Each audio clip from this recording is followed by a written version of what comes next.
তিরমিজি শরীফের 3380 নম্বর হাদিসের বর্ণনা, আবু হুরায়রা রাদিয়াল্লাহু তাআলা আনহুর বর্ণনা। আন আবি হুরায়রা রাদিয়াল্লাহু তাআলা আনহু قال قال رسول الله صلى الله عليه وسلم, আবু হুরায়রা রাদিয়াল্লাহু তাআলা আনহুর বর্ণনা, আল্লাহ নবী বলেন, মা জালাসা কওমুন মাজলিসান, কোন সম্প্রদায় যখন কোন মজলিসের মধ্যে বসার পর লাম ইয়াযকুরুল্লাহ ফি, ওই মজলিসের মধ্যে যদি আল্লাহর নাম না নেওয়া হয়, ওয়ালাম ইউসাল্লু আলা নাবিয়িহিম, নবীর উপর যদি দুরূদ পড়া না হয়, ইল্লা কানা আলাইহিম তিরাতুন, কোন মজলিসের মধ্যে তোমরা বসার পর ওই মজলিসের মধ্যে যদি আল্লাহর নাম না নেওয়া হয়, নবীর নাম না নেওয়া হয়, মানে নবীর উপর দুরূদ পড়া না হয়, নবীজি বলেন ওই মজলিসের উপর আল্লাহর পক্ষ থেকে গজব হবে, নাউজুবিল্লাহ। তিরাতুন শব্দের অর্থ আফসোসের কারণ, হতাশার কারণ। নবীজি বলেন ফা ইনশাআ গফারা ওয়া ইনশাআ আযাবা, আল্লাহ চাইলে ওই মজলিসের মানুষগুলোকে মাফ করতে পারেন, আল্লাহ চাইলে ওই মজলিসের মানুষগুলোকে শাস্তি দিতে পারেন। রাসূল আকরাম সাল্লাল্লাহু আলাইহি সাল্লাম বলেন, কোন সম্প্রদায় এক মজলিসে বসার পর সেখানে যদি আল্লাহর নাম না নেয়, রাসূল সাল্লাল্লাহু আলাইহি সাল্লামের উপর যদি দুরূদ না পড়ে, ইল্লা কানা আলাইহিম তিরাতুন, তাহলে তাদের জন্য আফসোসের কারণ হবে, হতাশার কারণ হবে, গজবের কারণ হবে। এজন্য আমাদের কোনো বৈঠক, কোনো মজলিস যেন আল্লাহর জিকির শূন্য না থাকে। এজন্য একটু চিন্তা করেন, যেই মজলিসের মধ্যে 3 ঘন্টা গানের কনসার্ট হয়, শুরু থেকে শেষ পর্যন্ত ওই মজলিসের মানুষগুলার কি অবস্থা। রাসূল সাল্লাল্লাহু আলাইহি সাল্লাম বলেন, যেই মজলিসে আল্লাহর নাম না নেওয়া হয়, রাসূল সাল্লাল্লাহু আলাইহি সাল্লামের উপর দুরূদ পড়া না হয়, ওই মজলিসের জন্য আফসোসের কারণ তথা আল্লাহর পক্ষ থেকে গজবের কারণ ওই মজলিস। এই জন্য রাসূল আকরাম সাল্লাল্লাহু আলাইহি সাল্লাম জাগ্রত অবস্থায় আমাদের একটা বৈঠকও যেন জিকির শূন্য না হয়। আবু দাউদ শরীফের এক হাদিসে বলেন, আমি আর উনি দুইজনে বৈশা রয়েছি এক জায়গায়, এমনি দুইজন বৈশা কথা বলতেছি, নবী বলেন এই দুইজনের মজলিসটাও যেন জিকির শূন্য না হয়। আবু দাউদ শরীফ হাদিস নাম্বার 4855 নাম্বার হাদিস। ক্বালা রাসূলুল্লাহ সাল্লাল্লাহু আলাইহি ওয়াসাল্লাম, এটাও আবু হুরায়রা রাদিয়াল্লাহু তাআলা আনহু বর্ণনা। আল্লাহ নবী বলেন, মান কাদা মাকআদান, কোন ব্যক্তি কোন মজলিসের মধ্যে বসছে, কোন বৈঠকের মধ্যে বসছে, এই দেখেন আমি একটা চেয়ারে বসলাম, এটা বৈঠক, এটা একটা বৈঠক। মান কাদা মাকআদান, কোন মানুষ কোন একটা বৈঠকের মধ্যে বসছে, ওয়ালাম ইয়াযকুরিল্লাহ, ওই জায়গায় আল্লাহর নাম নেয় নাই, কোন বৈঠকে বসছে আল্লাহর নাম নেয় নাই, কানা আলাইহিম তিরাতুন, তার জন্য এটা আল্লাহর পক্ষ থেকে হতাশার কারণ হতে পারে, নাউজুবিল্লাহ। এটা তার জন্য আল্লাহর পক্ষ থেকে হতাশার কারণ হতে পারে। এই হাদিসটা আবু দাউদ শরীফের 4856 নাম্বার হাদিসের বর্ণনা। তো নবীজি সাল্লাল্লাহু আলাইহি সাল্লাম বলেন, ওয়ামানিত তাজআ মাতজাআন, কোন ব্যক্তি যদি রাতের বেলা বিছানায় মাথা লাগায়, ওয়ালাম ইয়াযকুরুল্লাহ, আল্লাহর নাম না নেয়, কোন ব্যক্তি মাথা লাগায় কিন্তু আল্লাহর নাম নেয় না, রাসূল সাল্লাল্লাহু আলাইহি সাল্লাম বলেন, কানা আলাইহি তিরাতুম মিনাল্লাহ, এই ব্যক্তির জন্য আল্লাহর পক্ষ থেকে এই ঘুমটা হতাশার কারণ হতে পারে। মাথা লাগাইছে বালিশের মধ্যে, আল্লাহর নাম নেয় নাই। এবার আবু দাউদ শরীফের 4855 নাম্বার হাদিস শোনেন। এই বৈঠকে আমরা বসে রয়েছি না একটা মজলিসে, নবীজি কি বলে দেখেন, আপনার বন্ধু যারা গানের কনসার্টে যায় তাদেরকে বললেন, ক্বালা রাসূলুল্লাহ সাল্লাল্লাহু আলাইহি ওয়াসাল্লাম, নবীজি বলেন, মা মিন কওমিন ইয়াকুমুনা মিন মাজলিসিন লা ইয়াযকুরুনাল্লাহ, কোন সম্প্রদায় যখন এমন একটা বৈঠকের মধ্যে বসে, যেই বৈঠকের মধ্যে একবারও আল্লাহর নাম না নেওয়া হয়, ইল্লা কামু আন মিসলি জিফাতি হিমার, ওই মজলিসটা এমন হয়ে যায় যেন ওই মজলিসের মধ্যে মরা গাধার গোশত পরিবেশন করা হয়েছে। একটা মজলিস, গানের মজলিস, এখান থেকে উঠলো, সেখানে কোনো জিকির হয় না। নবীজি বলেন কেমন যেন মরা গাধার ভোজন সভা করা হয়েছে, আর ওই ভোজন সভা থেকে মানুষগুলা উঠছে।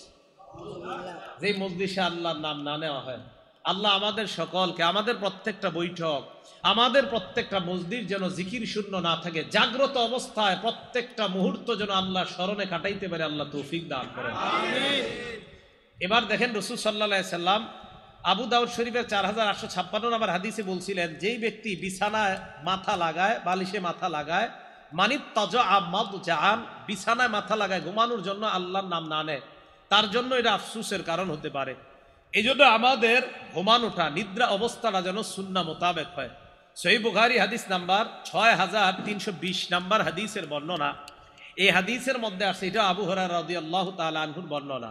ক্বালা রাসূলুল্লাহ সাল্লাল্লাহু আলাইহি ওয়াসাল্লাম, আল্লাহ নবী বলেন, ইদা আওয়া আহাদুকুম ইলা ফিরাশিহি, তোমাদের কেউ যখন বিছানার মধ্যে যায়। এবার দেখেন, যাওয়ার পর আমার দিকে তাকান, নবীজি বলেন, ফালয়ানফুদ ফিরাশাহু বিদাখিলাতি ইজারিহি, সে যেন লুঙ্গির নিচে দিয়ে বিছানাটা এইভাবে ঝাড়ে। আর আপনারা তো ঝাড়ু দিয়া ঝাড়েন, বাকি নবীর সুন্নত যেহেতু বলছে আর কি, যে লুঙ্গির নিচ দিয়া এভাবে যেন বিছানাটা ঝাড়ে, একবার অন্তত এমন করেন। কেন করব? নবীজি করতে বলছে তাই করবো। হ্যাঁ, এইভাবে বিদাখিলাতি ইজারিহি। অন্য বর্ণনায় আসছে সালাসা মাররাত, 3 বার লুঙ্গির নিচ দিয়ে বিছানা এমন করবে। নবীজি আমাদের প্রতি কত মায়া, আমাদেরকে বলেন, ফাইন্নাহু লা ইয়াদরি মা খালফাহু আলাইহি, কারণ তার জানা নাই, তার অজান্তে এই বিছানার মধ্যে কোনো বিচ্ছু আছে কিনা এটা তার জানা নাই। তাই নবীজি বললেন, যখন বিছানায় যাইবা লুঙ্গির নিচ দিয়ে, তখন তুমি বিছানাটাকে, এই হাদিসে আসছে, কোনো বার আসে নাই, বিছানাকে তুমি ঝাড়বা। অন্য বর্ণনা আসছে সালাসা মাররাত, 3 বার ঝাড়বা। এইভাবে ঝাড়ার পর দেখেন নবীজি বলেন, এরপর যখন তুমি বিছানায় মাথা লাগাইবা, মাথা লাগানোর পর তখন তুমি বলবা, বিসমিকা রব্বি ওয়াদাতু জামবি, আল্লাহ আপনার নামে আমার দেহটা বিছানায় লাগাইলাম। সুবহানাল্লাহ, আপনার নামে আমার দেহটা বিছানায় রাখলাম। কত সুন্দর কথা দেখেন, আপনার নামে আমার দেহটা আমি বিছানায় রাখলাম। ওয়াবিকা আরফাহু মাবুদ, আপনার নামে আবার আমি এই দেহকে বিছানা থেকে উঠাবো। আপনি চাইলে আবার বিছানা থেকে দেহটা উঠাবো, আপনার নামে বিছানায় দেহ রাখলাম। এরপরে দেখেন কি কয়, ইন আমসাকতা নাফসি, মাবুদ আপনি যদি ঘুমন্ত অবস্থায় আমার আত্মাটা নিয়ে যান, আমার জানটা নিয়ে যান, আমার মরণ দিয়ে দেন, ফারহামহা, মেহেরবানি করে আমার আত্মার প্রতি আপনি দয়া করেন। আল্লাহ ঘুমের মধ্যে যদি আমার মরণ হয় তো আমার আত্মার প্রতি দয়া করেন। এটা হলো বুখারীর বর্ণনা।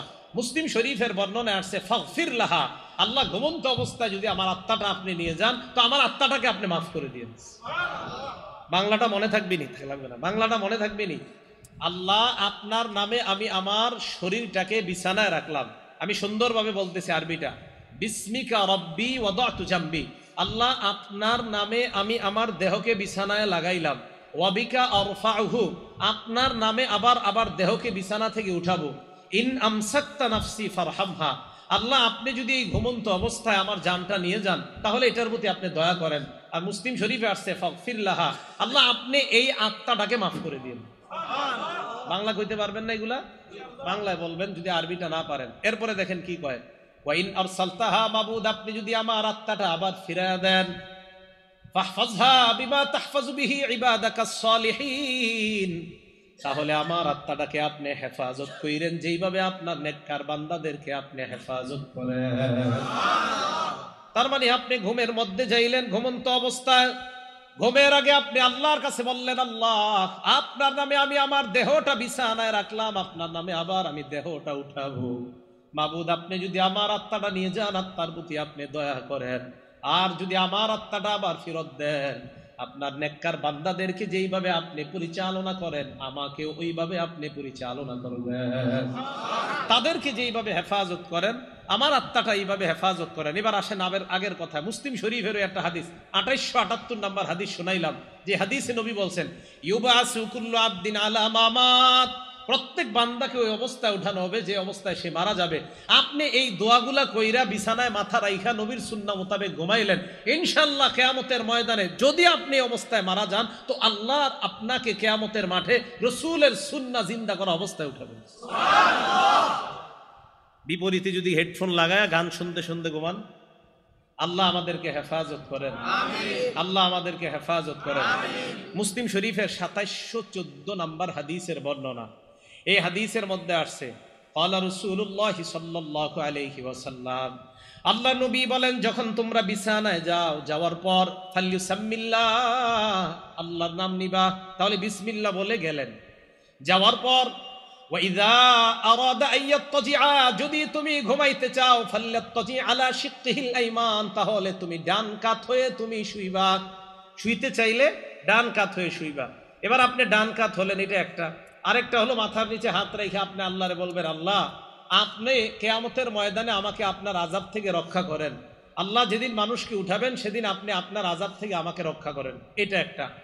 আর আয়াতুল কুরসিটা যদি আপনি পড়তে পারেন তো সারা রাত সমস্ত বিপদ আপদ থেকে আল্লাহ আপনাকে হেফাজত করবেন, সারা রাত আল্লাহ আপনাকে হেফাজত করবে। আর আমার আগের আলোচক বলছেন সূরা ইখলাস, ফালাক, নাস এগুলা পড়তে, তো এগুলোর তো আলাদা আলাদা বৈশিষ্ট্য আছে।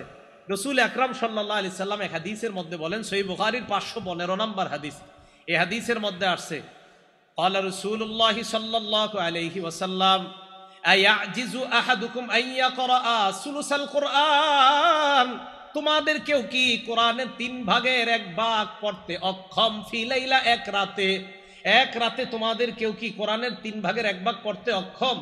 এই কথা বলার পর ফাশাক্কা যালিকা আলাইহিম, সাহাবাদের কাছে ব্যাপারটা কষ্টকর মনে হয়। এমনি 10 পারা কোরআন পড়তে পারে অনেক সাহাবারা, কিন্তু সবাই তো পারে না। সাহাবাদের মধ্যে কয়েকজন বললেন, আইয়ুনা ইউতিকু যালিকা ইয়া রাসূলুল্লাহ, আমাদের মধ্যে কে পারবে এমন কোরআনের 3 ভাগের 1 ভাগ এক রাখতে পড়তে হুজুর, এমন কে আছে? আল্লাহ নবী বললেন, আল্লাহুল আহাদুস সামাদুস সুলুসুল কোরআন, কুল হুয়াল্লাহ সূরাটা কোরআনের 3 ভাগের 1 ভাগ, একবার পড়বা 10 পারা কোরআনের সওয়াব পেয়ে যাইবা। তার বিছানায় মাথা লাগা সূরা ইখলাস একবার পড়বেন 10 পারা, 2 বার পড়বেন 20 পারা, 3 বার পড়বেন তো আল্লাহ পাক 30 পারা কোরআনের সওয়াব দিয়ে দিবেন। মুসলিম শরীফের হাদিস, হাদিস নাম্বার 811 নাম্বার হাদিস, এই হাদিসের মধ্যে আসছে قال رسول الله صلى الله عليه وسلم ان الله جزء القرآن 3 اجزاء, নিশ্চয়ই আল্লাহ কোরআনকে 3 ভাগে ভাগ করেছেন। বলেন কোরআনকে কয় ভাগে ভাগ করেছেন? ওয়াজআলা কুল হুয়াল্লাহু আহাদ জুজআম মিন আজজাইল কুরআন, সূরা ইখলাসকে আল্লাহ কোরআনের 3 ভাগের 1 ভাগ বানিয়েছেন। সুবহানাল্লাহ। এবার একটা মজার হাদিস শোনাই, মুসলিম শরীফের 812 নাম্বার হাদিস, এই হাদিসের মধ্যে আসছে রাসূল আকরাম সাল্লাল্লাহু আলাইহি সাল্লাম সাহাবাদেরকে বললেন, উহশুদু উহশুদু, কাছে আসো কাছে আসো। আপনাদেরকে বলা যাবে না, না কাছে আসো আপনারা না, মানে হাদিসে বলছে। এখন আপনাদেরকে এই মুহূর্তে বললে কষ্ট হবে, কারণ এই তো কাছে আইছেন, আর বললে সমস্যা হবে, পরে আমগো দুইজনে মেরে নেবেন। এখন রাসূল সাল্লাল্লাহু আলাইহি সাল্লাম বললেন, কাছে আসো কাছে আসো, উহশুদু উহশুদু। হ্যাঁ আচ্ছা, রাসূল সাল্লাল্লাহু আলাইহি সাল্লাম বললেন উহশুদু, কাছে আসো। এখন সাহাবাদেরকে যখন বলে কাছে আসো, এবং দেখবেন আপনারা বিভিন্ন মাহফিলে যিনি উপস্থাপক থাকে, পরিচালক, উনিও বলে ভাই একটু কাছে এসে বসেন, বলে না? আসলে দেখেন আপনি দূরে থাকলেও কি শুনবেন না? শুনবেন, মাইকে তো শুনবেন, কিন্তু কাছে আসতে কেন বলে? দেখেন এই কাছে আসতে বলাটাও নবীর সুন্নাত, সুবহানাল্লাহ, কাছে আসতে বলাটাও নবীর সুন্নাত। তো কয় নবীজি বললেন কাছে আসো, আচ্ছা বলেন তো নবীজির কথা সাহাবারা কতটা মন দিয়ে শুনবে? এরপরে নবী বলে এই কাছে আসো কাছে আসো। তো সাহাবায়ে কেরাম চিন্তা করলো নবীজি কাছে ডাকতেছে, তার মানে গুরুত্বপূর্ণ কিছু বলবে। সাহাবারা আল্লাহ নবীর কাছে আসলেন, আসার পর আল্লাহ নবী বললেন, সাআকরাউ আলাইকুম সুলুসাল কোরআন, আমি আজকে তোমাদেরকে কোরআনের 3 ভাগের 1 ভাগ পাঠ করে শোনাবো। সুবহানাল্লাহ, আমি তোমাদেরকে কোরআনের 3 ভাগের 1 ভাগ পড়ে শোনাবো। সাহাবারা তো খুশি, নবীজি কোরআন পড়বে 10 পারা, এটা তো ভালো কথা, মানে 3 ভাগের 1 ভাগ পড়বে, এটা আমরা শোনার জন্য সবাই অপেক্ষা। ফাকরা কুল হুয়াল্লাহু আহাদ, আল্লাহ নবী সূরা ইখলাস পড়লেন। সাহাবারা ততক্ষণ পর্যন্ত ফজিলত জানে না। নবীজি ঘরে ঢুকে গেলেন। ফাকালা বাদুনা লিবাদিন, সাহাবাদের মধ্যে একজন আরেকজনকে বললেন, আল্লাহ নবী না বললেন কোরআনের 3 ভাগের 1 ভাগ পড়বে, কুল হুয়াল্লাহ সূরা পড়ে দি নবী ঘরে গেছে। সাহাবা বলে মনে হয় কোনো ওহী নাজিল হওয়ার কারণে আল্লাহ নবী ঘরে গিয়েছে, আবার মনে হয় আসবে, অপেক্ষা করো। নবীজি ঘর থেকে বের হলেন, হওয়ার পর আল্লাহ নবী বললেন, শোনো তোমরা, আমি তোমাদেরকে বলেছিলাম কোরআনের 3 ভাগের 1 ভাগ পড়ে শোনাবো। আমি যে কুল হুয়াল্লাহ সূরা পড়লাম, এই কুল হুয়াল্লাহ হলো তা'দিলু সুলুসাল কোরআন, কোরআনের 3 ভাগের 1 ভাগ। তাহলে রাতে আপনি বিছানায় মাথাটা লাগাইবেন, লাগানোর পর পড়বেন। আচ্ছা, আপনারা বিছানায় মাথা যখন লাগাবেন বালিশে, তখন জান্নাতে একটা ঘর বানাবেন, কারা কারা চান? ইনশাআল্লাহ। মুসনাদে আহমদের হাদিস, রাসূল আকরাম সাল্লাল্লাহু আলাইহি সাল্লাম বলেন, কুল হুয়াল্লাহ সূরা 10 বার পড়ো। কয়বার? 10 বার। সাথে সাথে জান্নাতের মধ্যে আপনার জন্য একটা বালাখানা তৈরি হয়ে যাবে। সুবহানাল্লাহ। দুনিয়াতে যখন নবীনগর সাভারের আশপাশ দিয়ে গাড়িতে উঠে যখন যাবেন আপনারা, তখন দেখবেন বড় বড় বিল্ডিং হইতেছে, তখন চিন্তা করো, হ্যাঁ এরকম একটা বিল্ডিং যদি আমার হইতো। তখন সান্ত্বনা দিবেন নিজেরে, কিভাবে জানেন? আর থুর এখানে না হয়েছে কি হয়েছে, সাথে সাথে 10 বার সূরা ইখলাস পড়বেন আর বলবেন যাক জান্নাতে তো একটা বানায় ফেলছে। এভাবে সান্ত্বনা দিবেন নিজেরে। আবার অনেকে অনেক সময় বলে তুমি এটা করো সেটা করো, তখন আমি বলি 10 বার সূরা ইখলাস পড়লে হয়ে যাবে, টেনশন নেই। 10 বার সূরা ইখলাস পড়বেন, জান্নাতে আপনার জন্য একটা বালাখানা তৈরি হয়ে যাবে। রাসূল আকরাম সাল্লাল্লাহু আলাইহি সাল্লামের এক সাহাবা, সহিহ বুখারীর হাদিস 5013 নম্বর হাদিস, এই হাদিসের মধ্যে আসছে আন্না রাজুলান সামিআ রাজুলান ইয়াকরাউ কুল হুয়াল্লাহু আহাদ ইউরাদ্দিদুহা, এক ব্যক্তি সূরা ইখলাস খালি বেশি বেশি পড়ে। ফালাম্মা আসবাহা জাআ ইলা রাসূলিল্লাহি সাল্লাল্লাহু আলাইহি ওয়াসাল্লাম, সকাল হওয়ার পর এক ব্যক্তি আল্লাহ নবীর কাছে আসলেন, আসার পর বললেন, ইয়া রাসূলুল্লাহ, অমুক ব্যক্তি আপনার সাহাবা বারবার কুল হুয়াল্লাহ সূরা পড়ে। আল্লাহ নবী কয়, তাই নাকি? কয় হ্যাঁ। হাদিসের মধ্যে আসছে কান্না রাজুলা ইয়াতাকাল্লুহা, যেন তার কাছে এই আমলটা বেশি বড় মনে হয় নাই। নবীজি বললেন, শোনো, ওয়াল্লাযী নাফসি বিয়াদি ইন্নাহা লাতাদিলু সুলুসাল কুরআন, আমার সাহাবা কুল হুয়াল্লাহ যতবার পড়ুক মনে রাখবা একবার পড়া মানে কোরআনের 3 ভাগের 1 ভাগের সওয়াব পেয়ে যাওয়া। এটা নাসাই শরীফের 993 নাম্বার হাদিস। আম্মা জান আয়েশা সিদ্দিকা রাদিয়াল্লাহু তাআলা আনহার বর্ণনা, তিনি বলেন, আন্না রাসূলুল্লাহি সাল্লাল্লাহু আলাইহি ওয়াসাল্লাম বাআসা রাজুলান আলা সারিয়াতিন, আল্লাহ নবী এক সাহাবাকে এক এলাকার মধ্যে যুদ্ধের জন্য পাঠাইলেন, সাহাবাকে আমির বানায়া দিলেন। তো আমির সাহেব যারা আছে ওনার সাথে তাদেরকে নিয়ে নামাজ পড়ে। তো উনি যখন নামাজ পড়ে, ফাকরা আলি আসহাবিহি ফি সালাতিহিম, নামাজের মধ্যে উনি কেরাত পড়ে। যখনই উনি নামাজ শেষ করে দ্বিতীয় রাকাতে, অথবা ওনার কেরাত উনি সমাপ্ত করে বিকুল হুয়াল্লাহু আহাদ, ফায়াখতিমু বিকুল হুয়াল্লাহু আহাদ, উনি প্রায় সময় খালি কুল হুয়াল্লাহু আহাদ পড়ে নামাজ শেষ করে। মনে করেন প্রথম রাকাতে একটা বললাম, দ্বিতীয় রাকাতে কুল হুয়াল্লাহ, অথবা প্রথম রাকাতে আপনার 2 সূরা একসাথে পড়ে ফেললো, প্রথমে তাব্বাত দিয়া দা, পরে কুল হুয়াল্লাহ, মানে এত বেশি কুল হুয়াল্লাহ নামাজে পড়ে। ফালাম্মা রাজাউ, সবাই যখন ফিরে আসছে নবীজির কাছে, আসার পর জাকারু লাহু, নবীজির কাছে এই কথাটা বলছি, ইয়া রাসূলুল্লাহ, উনি খালি কুল হুয়াল্লাহ সূরা পড়ে নামাজ পড়ায়। নবীজি বললেন, তাই নাকি? ফাসালুহু লিআইয়ি শাইইন ফাআলা যালিকা, এটা নাসাইর বর্ণনা। নবীজি বললেন, তাকে কি জিজ্ঞাসা করো উনি এটা কেন করছে সাহাবা। আর বুখারীর বর্ণনা লিআইয়ি শাইইন ইয়াসনাউ যালিকা, ওনাকে গিয়ে জিজ্ঞাসা করো, আমার সাহাবাকে জিজ্ঞাসা করো এই কাজ কেন করে। সাহাবারা তার কাছে গেলেন, যাওয়ার পর সালুহু, প্রশ্ন করলেন, তুমি এটা কেন করো?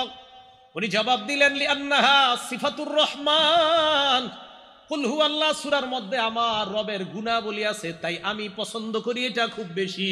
সুবহানাল্লাহ। আমার রবের গুণাবলী আছে, আমার রব এক, আমার রব বিয়ে করে নাই, আমার রবের বিবি নাই, আমার রবের ছেলে নাই, আমার রবের মেয়ে নাই, তিনি সন্তান জন্ম দেয় না, তিনি সন্তান জন্ম নেন না, তার থেকে সন্তান জন্ম নেয় না, তিনি সন্তান জন্ম দেন না, তার সমকক্ষ কেউ নাই। তো আমার রবের এই গুণাবলীটা বলতে আমার খুব ভালো লাগে। সুবহানাল্লাহ। সাহাবারা নবীজির কাছে গেছে, নবীজি বললেন, কি জিজ্ঞাসা করছো? হ্যাঁ হুজুর, এটাতে নাকি রহমানের সিফাত আছে, তাই উনি বলে, আখবিরুহু আন্নাল্লাহা ইউহিব্বুহু, তাকে জানায়া দাও সে যেমন সূরা ইখলাসকে খুব ভালোবাসে, মহব্বত করে, আল্লাহও তাকে ভালোবাসে। সুবহানাল্লাহ। রাতে বালিশে মাথা যখন লাগাইবেন, আল্লাহর ভালোবাসা অর্জন করারও একটা উপায় কুল হুয়াল্লাহ সূরা পড়েন। সূরা বাকারার শেষ 2 আয়াত, আমানার রাসূলু বিমা উনজিলা ইলাইহি মির রাব্বিহি থেকে শেষ পর্যন্ত কোরআন দেখে দেখেই পড়েন আপনি। হাদিসের মধ্যে রাসূল বলেন, কাফাতা, যেই ব্যক্তি সূরা বাকারার শেষ 2 আয়াত পড়বে, রাসূল আকরাম সাল্লাল্লাহু আলাইহি সাল্লাম বলেন, তার ওই পুরা রাত্রের জন্য এই 2 আয়াতই যথেষ্ট হয়ে যাবে। এই আমলগুলা করা, রাতে যখন আমরা বিছানায় মাথা লাগাই আমল করা। আরেকটা হলো, বিছানায় মাথা যখন লাগাবেন, কাজ নাই, তখন আপনার ফেসবুকটা না চালায়া, ইউটিউব মোবাইলটা হাতে না নিয়ে 1000 সওয়াব কারা চান? কয় হাজার সওয়াব? 1000, অথবা 1000 গুনাহ মাফ। 1000 সওয়াব হবে অথবা 1000 গুনাহ মাফ। মুসলিম শরীফের হাদিস, হাদিস নাম্বার 2698 নাম্বার হাদিসের বর্ণনা, সাদ ইবনে আবি ওয়াক্কাস রাদিয়াল্লাহু তাআলা আনহুর বর্ণনা, তিনি বলেন, কুন্না ইনদান নবী সাল্লাল্লাহু আলাইহি ওয়াসাল্লাম, আমরা আল্লাহর নবীর কাছে ছিলাম। আল্লাহর নবী হঠাৎ আমাদেরকে বললেন, আয়াজিজু আহাদুকুম আইয়াকসিবা আলফা হাসানা, তোমাদের মধ্যে কেউ কি অক্ষম 1000 সওয়াব কামাই করতে অক্ষম? ফাসালাহু সাইলুম মিন জুলাসাইহি, বৈঠকের মধ্য থেকে একজন প্রশ্ন করলেন, ইয়া রাসূলুল্লাহ, আমাদের মধ্যে 1000 সওয়াব কামাই করা এটা কিভাবে সম্ভব? নবীজিকে বললেন, কাইফা ইয়াকসিবু আহাদুনা আলফা হাসানা, কিভাবে একজন 1000 নেকি কামাই করতে পারে? আল্লাহ নবী বললেন, শোনো তোমরা, ইউসাব্বিহু মিআতা তাসবিহা, কোন ব্যক্তি যদি 100 বার সুবহানাল্লাহ পড়ে, কয়শো বার? 100 বার। বলেন তো কি? সুবহানাল্লাহ। আবার বলেন সুবহানাল্লাহ। এতটুকুই বাস, আবার বলেন সুবহানাল্লাহ। আল্লাহ নবী বলেন 100 বার যদি কোনো বান্দা সুবহানাল্লাহ বলে ইউকতাবু লাহু আলফু হাসানাহ, তার আমলনামায় 1000 নেকি লিখে দেওয়া হয়। সুবহানাল্লাহ। নবীজি বলে 1000 নেকি যদি তোমার আমলনামায় লেখা নাও হয়, আও ইউহাত্তু আনহু আলফু খাতিয়া, তোমার আমলনামা থেকে 1000 গুনাহ মুছে দেওয়া হয়। সুবহানাল্লাহ। তাহলে 100 বার সুবহানাল্লাহ পড়বেন, হয়তো 1000 সওয়াব হবে, অথবা 1000 গুনাহ আপনার জীবন থেকে আল্লাহ মুছে ধুয়ে মুছে সাফ করে দিবেন। আল্লাহ আমলগুলা করা দরকার আছে না? আল্লাহ আমাদের সকলকে আমল করার তৌফিক দান করুন। এখন এই সুন্নতগুলা পালন করা সহজ হবে, সম্ভব হবে কখন? যদি আমরা রাসূল আকরাম সাল্লাল্লাহু আলাইহি সাল্লামকে মহব্বত করতে পারি, তাহলে এই সুন্নতগুলা পালন করা আমাদের জন্য সহজ হবে। সূরা তাওবা আয়াত নাম্বার 24 নাম্বার আয়াতটা শুনেন, অনুবাদটাও শুনেন। আল্লাহ বলেন, কুল ইন কানা আবাউকুম, যদি তোমাদের বাবা, ওয়া আবনাউকুম, যদি তোমাদের সন্তান, ওয়া ইখওয়ানুকুম, যদি তোমাদের ভাই, ওয়া আজওয়াজুকুম, যদি তোমাদের বিবি, ওয়া আশীরাতুকুম, যদি তোমাদের পরিবার, ওয়া আমওয়ালুন ইকতারাফতুমুহা, যে সম্পদ কামাই করো ওই সম্পদ, যদি, ওয়া তিজারাতুন তাখশাউনা কাসাদাহা, যে ব্যবসায় লস খাওয়ার টেনশনে থাকো ওই ব্যবসা, যদি, ওয়া মাসাকিনু তারদাউনাহা, যেই বাসস্থান তোমরা পছন্দ করো এই বাসস্থানগুলা, যদি, কি যদি? বাবা, যদি তোমাদের বাবা, যদি তোমাদের সন্তান, যদি তোমাদের ভাই, যদি তোমাদের বিবি, যদি তোমাদের পরিবার, যদি তোমাদের উপার্জিত সম্পদ, যদি তোমাদের ব্যবসা, যদি তোমাদের বাসস্থান, আহাব্বা ইলাইকুম মিনাল্লাহি ওয়া রাসূলি, আল্লাহ আর আল্লাহ রাসূলের চাইতে বেশি প্রিয় হয়, ওয়া জিহাদিন ফি সাবিলি, এবং আল্লাহর রাস্তায় জিহাদ করার চাইতে যদি তোমাদের কাছে বেশি প্রিয় হয়, ফাতারাব্বাসু হাত্তা ইয়াতি আল্লাহু বিআমরি, তাহলে অপেক্ষায় থাকো, আল্লাহ তোমাদের উপর যেই গজব নিয়ে আসবে ওই গজবের অপেক্ষা করো। তাহলে এবার আপনারা বলেন তো, বাবার চাইতেও বেশি প্রিয় হতে হবে কে? আল্লাহ তার রাসূল, আল্লাহ এবং তার রাসূল। আচ্ছা, মায়ের চাইতে, বিবির চাইতে, ভাইয়ের চাইতে, সন্তানদের চাইতে, ব্যবসার চাইতে, সব কিছুর চাইতে আল্লাহ আল্লাহ রাসূল বেশি প্রিয় হতে হবে। যদি না হয় তাহলে আযাবের অপেক্ষা করা। তো আবার আসেন, জাগ্রত আর নিদ্রা এই উভয় অবস্থায় সুন্নাহগুলা পালন করা তখন সহজ হবে যদি রাসূল আকরাম সাল্লাল্লাহু আলাইহি সাল্লামের মহব্বত আমাদের মধ্যে বেশি থাকে। দেখেন, আমাদের মাঝে একটা অবহেলিত সুন্নতের নাম মেসওয়াক। একটা অবহেলিত সুন্নতের নাম কি? মেসওয়াক। রাসূল আকরাম সাল্লাল্লাহু আলাইহি সাল্লাম, আরেকটা কথা, যখন আপনারা রাতের বেলা ঘুমাবেন, ক্বালা রাসূলুল্লাহ সাল্লাল্লাহু আলাইহি ওয়াসাল্লাম, আল্লাহ নবী বলেন, ইদা আওয়াইতা ইলা ফিরাশিক ফাতাওয়াদ্দা ওযুআকা লিস-সালাহ, নামাজের জন্য যেইভাবে ওযু করো ঘুমের আগে ঠিক ওইভাবে ওযু করবা। তাহলে রাতের বেলা ঘুমের আগে ওযু করা, ঘুমের আগে কি করা? আচ্ছা, ওই ওযুর আগে একটা কাজ করবেন, মেসওয়াক করা। বলেন কি করা? মেসওয়াক করা। বলছিলাম একটা অবহেলিত সুন্নতের নাম বর্তমানে মেসওয়াক। অথচ রাসূল আকরাম সাল্লাল্লাহু আলাইহি সাল্লাম বলেন, সহিহুল জামে 2375 নাম্বার হাদিস, 2375, এই হাদিসের মধ্যে রাসূল আকরাম সাল্লাল্লাহু আলাইহি সাল্লাম বলেন, উমিরতু বিসওয়াক হাত্তা খাশিতু আন আদরাদা, আমার মেসওয়াকের ব্যাপারে এত বেশি বলছে আল্লাহ তাআলা, জিবরাইলের মাধ্যমে এত বেশি হুকুম করছে, আমার মনে হলো যে মেসওয়াক করতে করতে না জানি আমার দাঁতগুলা পড়ে যায়, এত বেশি আমি আশঙ্কা করে ফেললাম। 376 নাম্বার হাদিসে রাসূল আকরাম সাল্লাল্লাহু আলাইহি সাল্লাম বলেন, উমিরতু বিসওয়াক হাত্তা খাশিতু আইয়ুক্তাবা আলাইয়া, আমাকে আল্লাহর পক্ষ থেকে এত বেশি মেসওয়াক করতে বলা হলো, আমি আশঙ্কা করে ফেললাম না জানি মেসওয়াক করাটা আমার উপর আল্লাহ ফরজ করে দেয়। বুখারী শরীফের 887 নাম্বার হাদিস, ক্বালা রাসূলুল্লাহ সাল্লাল্লাহু আলাইহি ওয়াসাল্লাম লাউলা খাশিতু, নবীজি বলেন, লাউলা, আমি যদি আশঙ্কা না করতাম, লাউলা আন আশুক্কা আলা উম্মতি, আমি যদি আমার উম্মতের ব্যাপারে আশঙ্কা না করতাম, লা আমারতুহুম বিসওয়াকি ইনদা কুল্লি সালাহ, আরেক বর্ণনায় মা কুল্লি সালাহ, আমি যদি আমার উম্মতের জন্য কষ্টকর মনে না করতাম, লাউলা আন আশুক্কা আলা উম্মতি, আমার উম্মতের জন্য যদি কষ্টকর না হতো তো উম্মতকে বলতাম 5 ওয়াক্ত নামাজের আগে যেন মেসওয়াক করে। 5 ওয়াক্ত নামাজের আগে কি করে? নবীজি 5 ওয়াক্ত নামাজ না, এমনি মেসওয়াক করতেন। অনেক সময় এমনি, প্রায় সময় নবীজি মেসওয়াক করতেন। আবু মাসুদ আনসারী রাদিয়াল্লাহু তাআলা আনহুর বর্ণনা, নাসাই শরীফের প্রথম পৃষ্ঠাটা করলে 3, 5, 8 নাম্বার হাদিস, তিনটা মেসওয়াকের সম্পর্কে। উনি বলেন, আবু মাসুদ বলেন, নবীজির কাছে দাখালতু আলা রাসূলিল্লাহ ওয়া হুয়া ইয়াস্তান্নু, নবীজির কাছে যাইতাম, যাওয়ার পরেই দেখতাম উনি মেসওয়াক করে। এমনি একটা সময় গেছি, গিয়ে দিয়ে মেসওয়াক করতেছে। ওয়াল তরফু সিওয়াক আলা লিসানি, দেখতাম মেসওয়াকের মাথাটা জিহ্বার মধ্যে আছে। ওয়া ইয়াকুলু আ আ, নবীজি আ আ করতেন। আমারটা সুন্দর হয় নাই, নবীজিরটা নিশ্চিত অনেক সুন্দর ছিল এই আ আ করাটা। তো রসুল আকরাম সাল্লাল্লাহু আলাইহি সাল্লাম প্রায় সময় মেসওয়াক করতেন। তো মেসওয়াকের ব্যাপারে বেশি বলবো না, মেসওয়াকের ব্যাপারে আমার একটা বয়ান আছে, লম্বা বয়ান আছে মেসওয়াকের ব্যাপারে। রসুল আকরাম সাল্লাল্লাহু আলাইহি সাল্লামের বিবি আম্মাজান আয়েশা সিদ্দিকা রাদিয়াল্লাহু তাআলা আনহাকে একজন প্রশ্ন করছেন, নাসাই শরীফের 5040 নম্বর হাদিস। আম্মাজান, নবী যখন বাহির থেকে ঘরে আসে সর্বপ্রথম কি করে? আম্মাজান কয়, আর কি করবে? বাদা আবিস সিওয়াক, সর্বপ্রথম মেসওয়াক করে, ঘরে ঢুইকাই মেসওয়াক করে। তা আজকে থেকে আপনারা এখন এই আজকে থেকে ওয়াদা করেন ইনশাআল্লাহ, যাদের মেসওয়াক আছে, যারা নাই কিনে নেবেন, আর যাদের আছে তারা আপনারা বাসায় গিয়ে আজকে সর্বপ্রথম মেসওয়াক করবেন। রাজি আছেন? এটার দ্বারা কি হবে? নবীজির সাথে আপনার গোপন একটা সম্পর্ক তৈরি হবে, যেটা আপনি কাউকে বলতেও পারবেন না, কেউ বুঝবেও না। বাকি নবীর সাথে আপনার গভীর, নিবিড় এবং গোপন সম্পর্ক তৈরি হবে। সত্যি বলছি, সম্পর্ক তৈরি হবে। রসুল আকরাম সাল্লাল্লাহু আলাইহি সাল্লামের এই সুন্নাহগুলো পালন করা তখন সহজ হবে আল্লাহ রসুলের মহব্বত যখন আমাদের মাঝে সবচেয়ে বেশি হবে।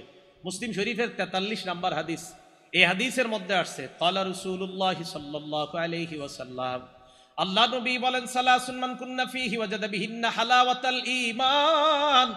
তিনটা গুণ যদি কোনো মানুষ অর্জন করে ফেলে, তিনটা গুণ যদি কারো মধ্যে থাকে, ওই ব্যক্তির মধ্যে আল্লাহ পাক রব্বুল আলামিন ঈমানের স্বাদ তৈরি করে দেয়।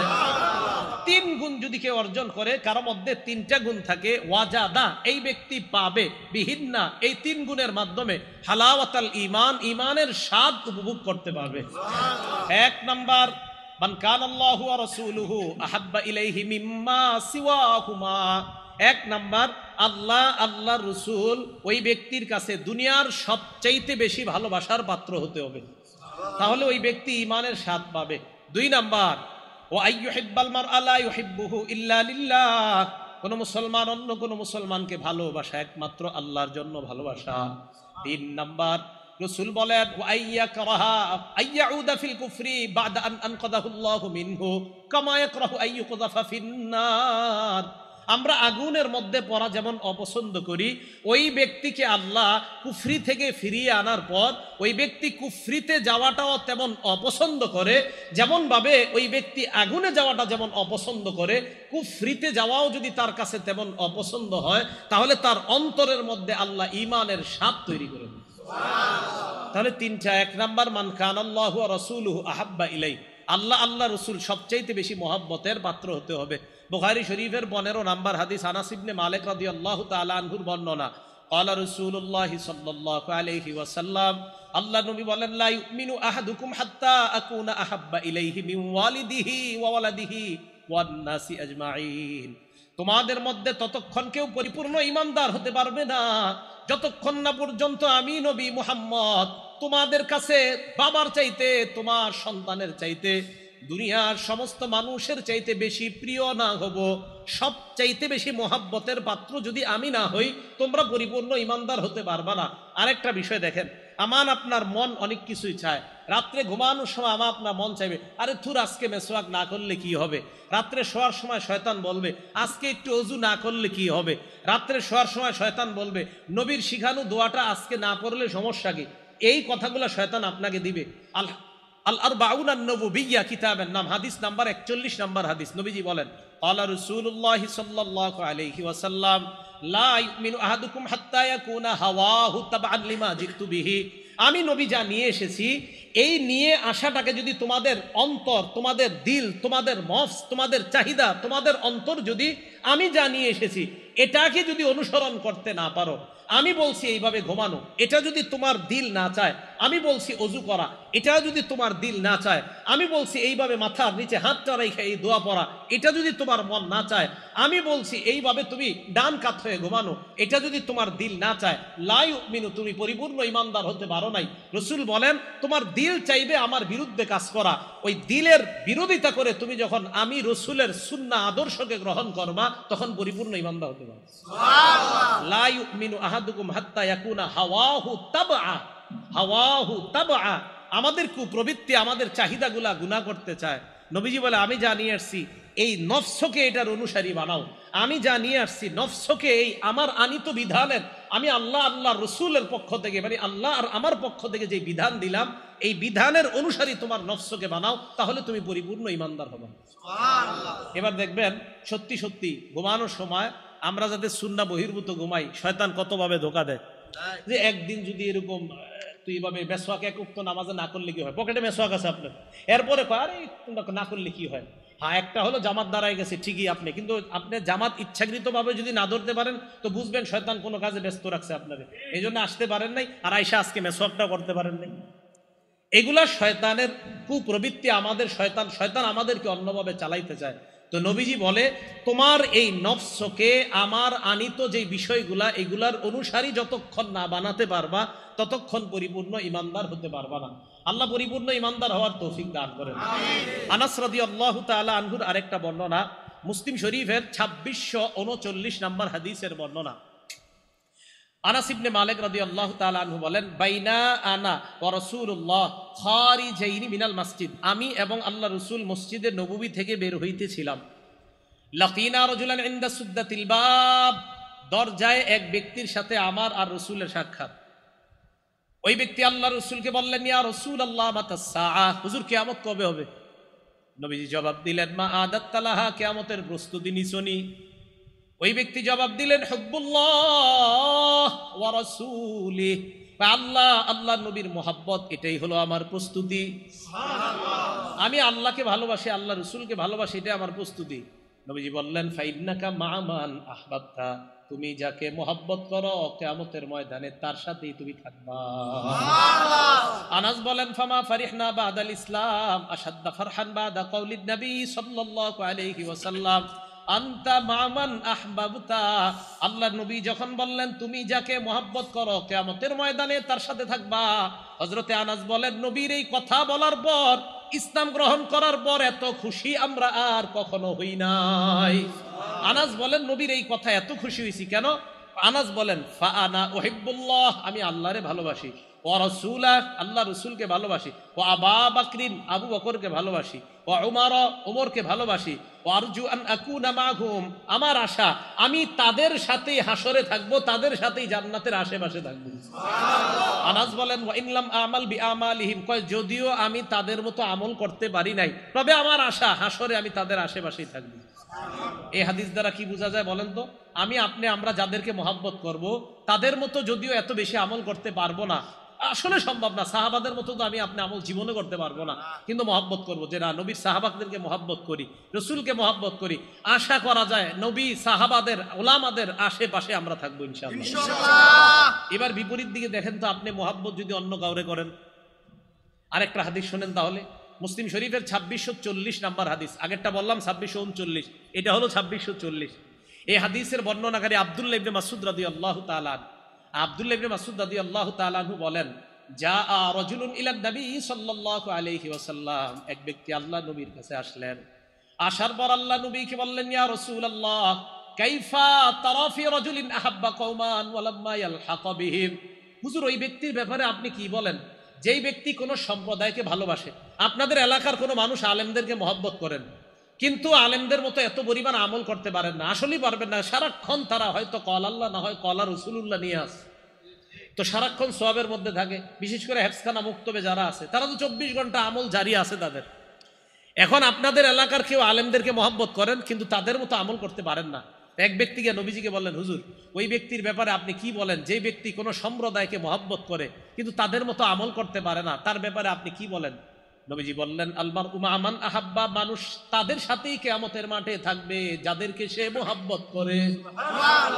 এই কথাটা সারা জীবন মনে রাখেন, আমি যাকে মহব্বত করব তার সাথে আমার হাসর হবে। আজকাল অনেকে দাবি করে দেখবেন, আমি কি কম নামাজ পড়ি, আমি কি কোরআন রিসার্চ কম করি, বা আমি কি হাদিস রিসার্চ কম করি, এরকম বলে অনেকে। কিন্তু উনি কোরআনও রিসার্চ করে, হাদিসও রিসার্চ করে, এইগুলা রিসার্চ করার পর ওনার ফলাফল কি বাইরে জানেন?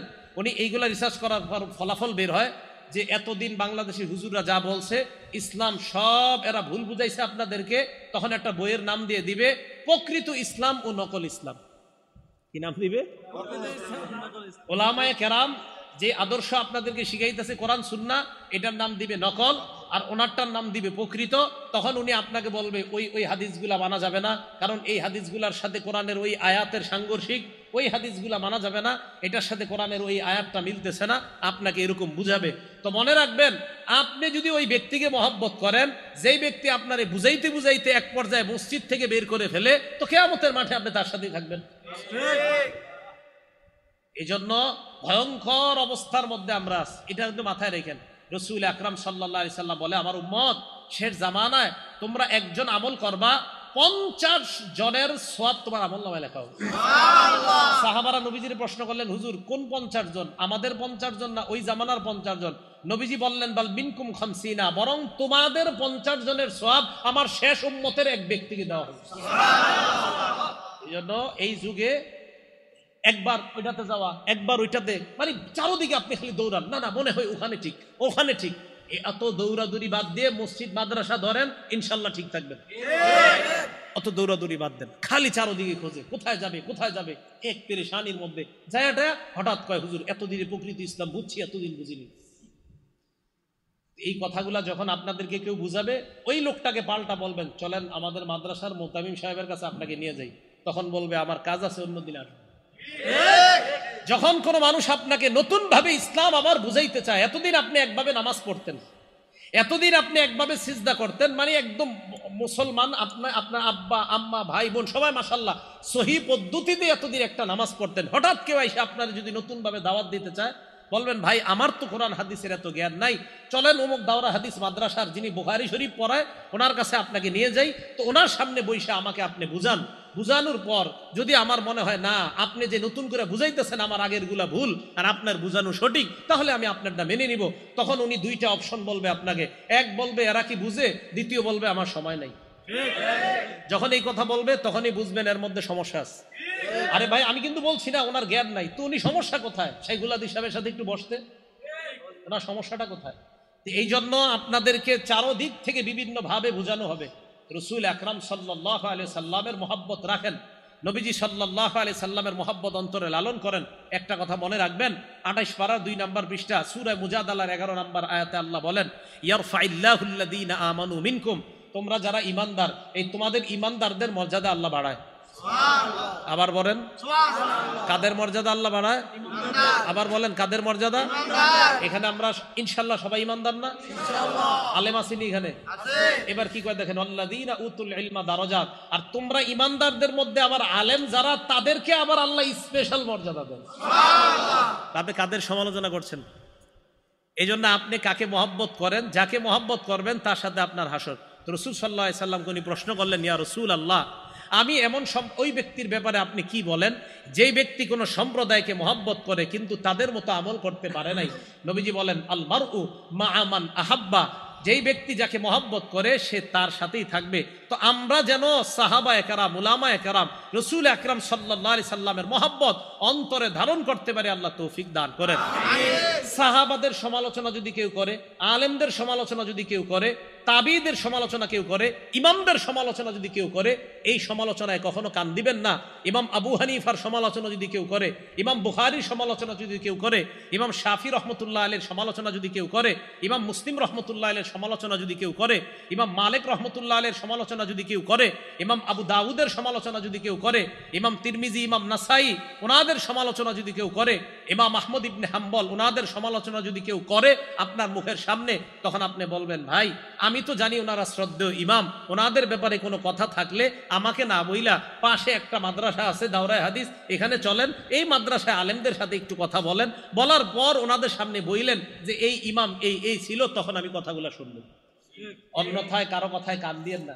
আরে ভাই আপনার নিজের ইমানের আমল নিয়েই তো আপনি টেনশন থাকা দরকার। আপনি আইছেন আবু হানিফারে নিয়ে টেনশন করতে, ইমাম আবু হানিফারে নিয়ে, ইমাম বুখারীকে নিয়ে এত টেনশন আপনার, কি পরিমাণ টেনশন! সুবহানাল্লাহ, মাঝে মাঝে চিন্তা করি যে সাধারণ জনগণের এত টেনশন ইমাম আবু হানিফারকে নিয়ে। মাঝে মাঝে ফেসবুকে দাড়িও নাই, কিচ্ছু নাই, এমন এমন লোক ইমাম আবু হানিফা রহমতুল্লাহ আলাইকে গালি দিয়ে কথা লেখে। এদের কথায় কান দিয়েন না। আমি দেখেন, আমি বলার পর হয়তো এই বের হয়ে অনেকে বলবে, হ্যাঁ কি বুঝে এটা বলবে, ঠিক আছে আমি আপনার চেয়ে কমই বুঝি, আমি মেনে নিচ্ছি আপনার চেয়ে কম বুঝি। আপনারা সাধারণ যারা, অন্তত 2-3 জনকেও তো আমার কথাটা আমি ঢুকাইতে পারতেছি, আপনাদেরকে আমি বলে যাই, এই যুগে ইমানের উপর থাকার জন্য চারোদিকে কান দিয়েন না। জুমার নামাজটা ঠিক মতো পড়েন, ওখানে আলোচনা শোনেন খতিব সাহেবের, 5 ওয়াক্ত নামাজ মসজিদে ঠিক মতো পড়েন, সুন্নত মোতাবেক চলেন, খালি একটা কাম করেন না, গুনাহ করেন না। আর নামাজগুলা সুন্দরভাবে পড়েন, অমুকে কি বলছে এটা শুনতে যায়েন না, নামাজ পড়েন সুন্দর মতো, রমজান মাসে রোজা রাখেন, মুতু ওয়াদখুলু জান্নাত রাব্বিকুম, মরেন আর জান্নাতে যান। এটা সাধারণদের জন্য বললাম, যারা পড়াশোনা করে দেন, সাধারণ যারা আপনারা দোকানে কাজ করে, ও হে উনি হঠাৎ ওনার 20 বছরের আগের নামাজ বাদ দিয়ে নতুন ভাবে নামাজ শুরু করছে, এগুলা করবেন না। আল্লাহ পাক রব্বুল আলামিন আমাদের সকলকে ওলামাদের মহাব্বত, সাহাবাদের মহাব্বত সহ মহাব্বত যেন আমরা আঁকড়ে ধরে মুহাম্মদ সাল্লাল্লাহু আলাইহি সাল্লামের মহাব্বত নিয়ে আমরা যেন কবরে যাইতে পারি, আল্লাহ তৌফিক দান করেন। আরেকটা কথা, সাহাবায়ে কেরামের সমালোচনা যেই মজলিসে হয় সেই মজলিসে যাবেন না, সেই মজলিসে বসবেন না। সাহাবায়ে কেরামের সমালোচনা যে করে তার মুখের উপরে বলে দিবেন লানাতুল্লাহ, তার মুখের উপরে বলে দিবেন যে সাহাবা সমালোচনা যারা করে তাদের উপর আল্লাহর অভিশাপ, আল্লাহর নবীর অভিশাপ, সমস্ত মানুষের অভিশাপ। সাহাবা সমালোচনা যেই মজলিসে হয় ওই মজলিসে যাবেন না। সাহাবা সমালোচনা যেই বইয়ে লেখা আছে ওই বই পড়বেন না। সাহাবা সমালোচনা যেই এলাকার মধ্যে মানুষ বেশি করে ওই এলাকার আশেপাশ দিয়েও ঘুরবেন না। নবীজি সাল্লাল্লাহু আলাইহি সাল্লাম বুখারীর বর্ণনায় বলেন, লা তাসুব্বু আসহাবি, আমার সাহাবাদেরকে গালি দিও না। মনে রাখবা তাদের কেউ তোমাদের কেউ উহুদ পাহাড় পরিমাণ দান করা, তোমাদের কেউ উহুদ পাহাড় পরিমাণ যদি দান করো, এই দান করাটা আমার সাহাবার 1 হাত পরিমাণ অথবা 2 হাত পরিমাণ যে দান, ওই দানের কাছেও বুঝতে পারবা না। এই জন্য তাদেরকে গালি দেওয়া যাবে না। তাহলে আমি মহাব্বতের ধারাটা বুঝাইতে চাইতেছি, ওলামায়ে কেরাম তাদেরকেও মহাব্বত করব, আল্লাহওয়ালা পীর মাশায়েখদেরকে মহাব্বত করব, ইমামদেরকে মহাব্বত করব, তাবিঈদেরকে মহাব্বত করব, তবে তাবিঈনদেরকে মহাব্বত করব, সাহাবাদেরকে মহাব্বত করব, সমস্ত নবীদেরকে মহাব্বত করব, আল্লাহকে মহাব্বত করব। এই মহাব্বত অন্তরে ঢুকিয়ে বাতিল থেকে বেঁচে থেকে, বেদাত থেকে বেঁচে থেকে, হকের উপর অটল থেকে যেন আমরা দুনিয়া থেকে বিদায় নিতে পারি, আল্লাহ তৌফিক দান করেন। তাহলে আগের মূল কথায় ফিরে আসি, জাগ্রত আর নিদ্রা উভয় অবস্থাটা যেন রসুলের সুন্নাহ মোতাবেক কাটে। আর রসুলের সুন্নাহ মোতাবেক তখনই সম্ভব হবে যখন নবীজির মোহাব্বত অন্তরে আমরা লালন করতে পারবো। আল্লাহ পাক রব্বুল আলামিন সকলকে কথাগুলোর উপর আমল করার তৌফিক দান করেন। আমিন। ওয়া আখিরু দাওয়ানা আনিল হামদুলিল্লাহি রাব্বিল আলামিন।